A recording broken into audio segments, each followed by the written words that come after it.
Ladles and jelly spoons, welcome back to Badgerworks. Today, rubber. This is silicone rubber. Good stretchy stuff. What we're going to do today is cast some rubber. I've been given a commission by a tourist attraction to make some props for them, specifically some intestines. Now this is a scare attraction that they've been made for, and they're going to be used as a prop in part of a show, so they will need to be handled by the actors. They will get a fair amount of abuse, so they need to be strong. In fact, strength is probably more important than realism. So what I'm going to do is I'm going to make a mould out of this. This is 25mm rope. And the idea is with these intestines is that they're coiled up inside a fake body, and then during the show they get pulled out of the body. So yeah, they're going to be handled maybe a couple of dozen times a day, every day, 7 days a week, so they have to be strong. They also have to be safe, because as I say, they're going to be handled by the actors. So we're going to be using a platinum cure food grade silicone rubber. And what I'm going to do is I'm going to make an open cast mould using plaster of Paris. So let's get started. So what I've got here, you can actually see that. This is a 5 kilogram bag of plaster of Paris that I've just had delivered. And what we're going to do is we're going to add the plaster to the water and keep mixing it until we get the desired consistency. We want it quite gloopy, but not too thick.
So I've primed this now. I've used a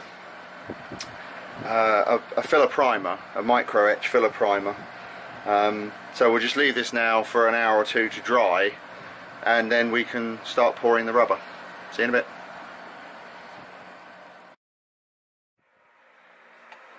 So the primer is dried, both moulds are ready to go. What we need to do now is mix the rubber and pour it. So to do that, let's move that to one side for a second. We need scales. So the rubber I'm using is this, I get it from DWR Plastics. It's actually moulding rubber, but it works really well for this. It's rubber is rated, has a Shore rating, and that says how hard or soft it is. This is A15, which is quite soft, but I'm actually going to soften it a little further with this softening additive. So we'll put that in when we mix it. Now, when you're mixing rubber, everything has to be clean. Rubber it's finicky stuff. Everything has to be spotless. So I'm going to mix it in this plastic jug. Now this rubber's nice because it's a straight 1-to-1 mix by weight. When I made the sample, it was a foot long, and that used 100 grams of rubber per side. Now this is 4.5 feet long, so technically it's 450 grams, but we're going to do a little bit more than that just to be on the safe side. So we pour in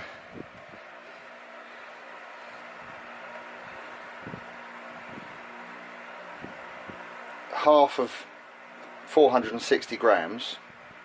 So we're going to do 230 grams of the part B first.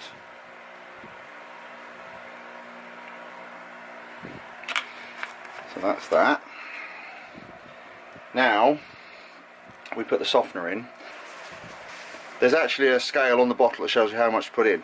Now I want to reduce this, I don't know if you can actually see that. I want to reduce this by 30%, so I need to put 3% in. So I'm going to put about 15 grams in.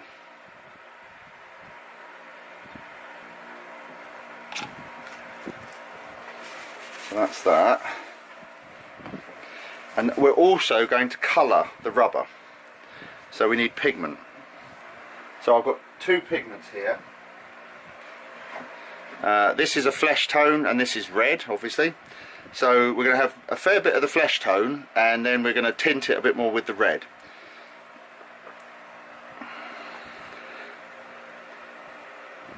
So we'll just pop these open.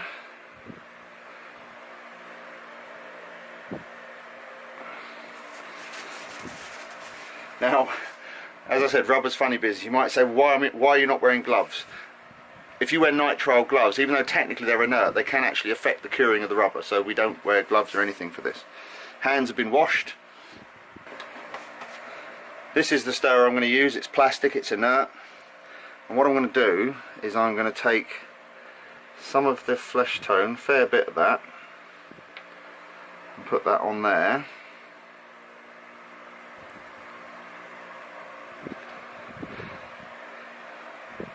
And then I'm going to take a little bit of the red, not too much.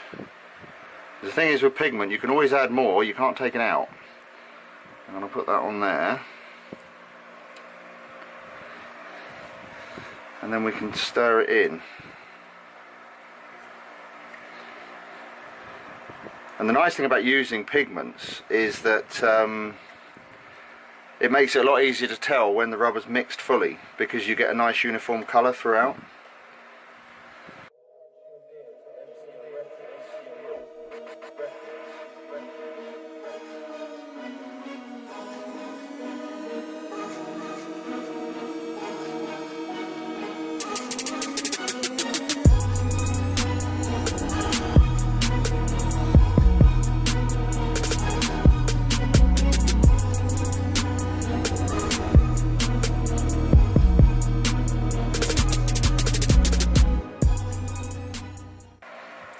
So that'll do us to start with.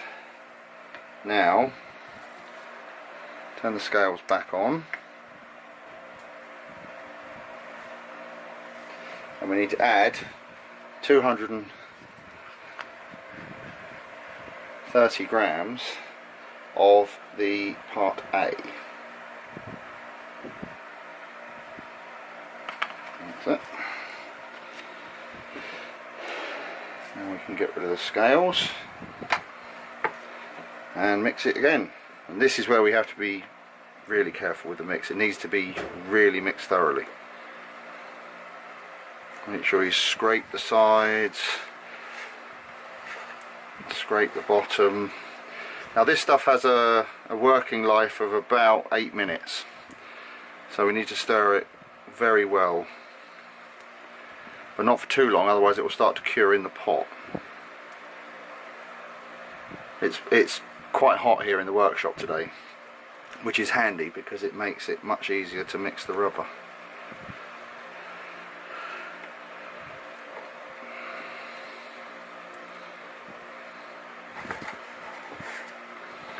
So again, scraping the sides, scraping the bottom, making sure it's fully mixed, because if there's any bits that are not mixed properly, they'll never cure and you end up with sticky patches in your rubber. That's not what you want.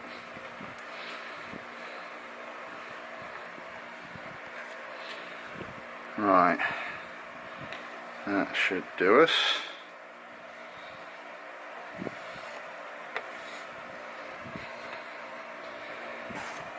Now normally if we were going to pour this, we would put it in a vacuum chamber and degas it first, but because it's going into an open mould, the bubbles can rise to the surface anyway, so we don't need to worry about it too much.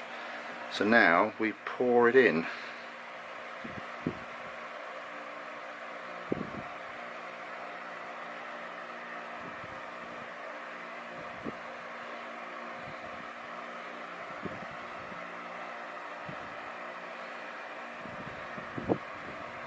And you see I'm using quite what's known as a high pour technique, so you pour it quite high up, and what it does is it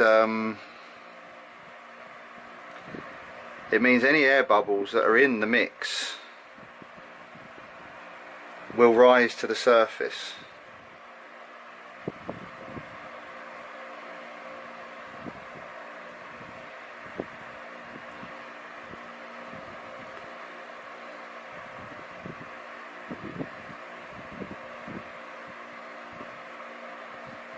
And you can see the bubbles coming to the top and popping.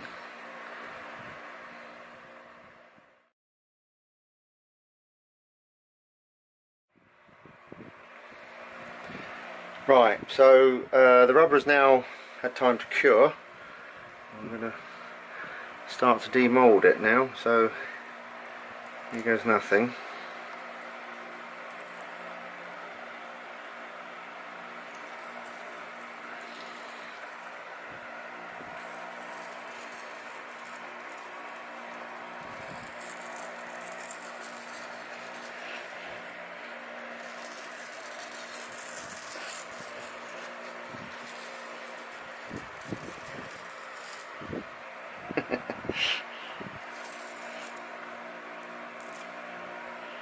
There we go.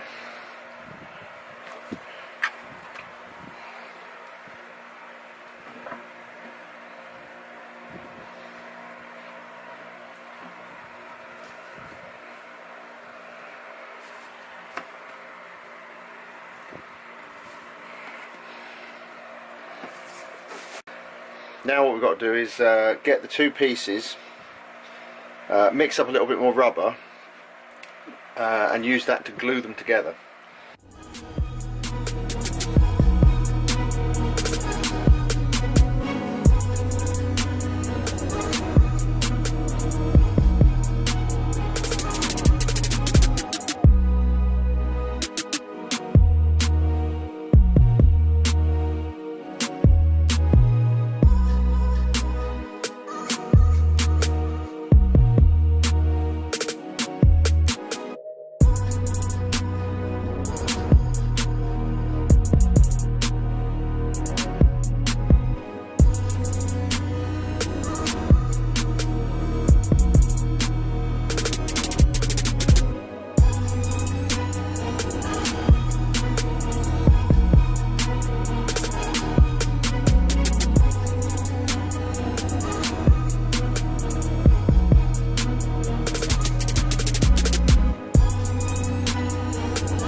Right, so it's pretty much done now.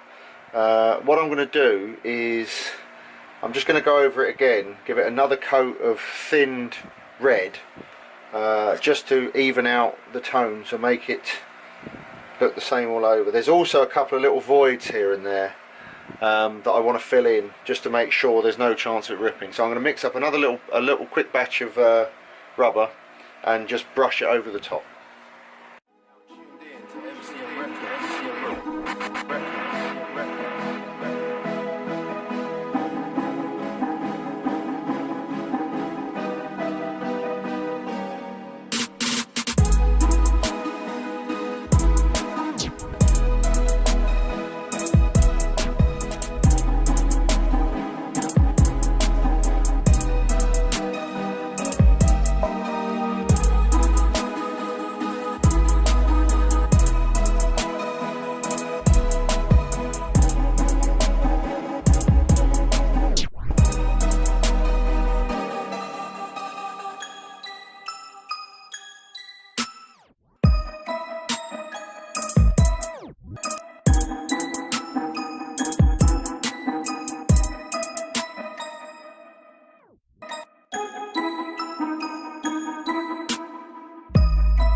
And here we have the finished article.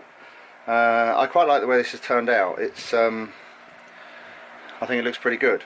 The nice thing is when you brush on this rubber, as opposed to pouring it into a mould, it dries very shiny. There's like a really gloss finish to it, so it looks quite kind of disgusting, which is obviously what I was going for. So stretches nicely. Yeah, I think they'll be happy with this. So there you go, rubber guts. Thanks very much for watching. See you on the next one. Bye.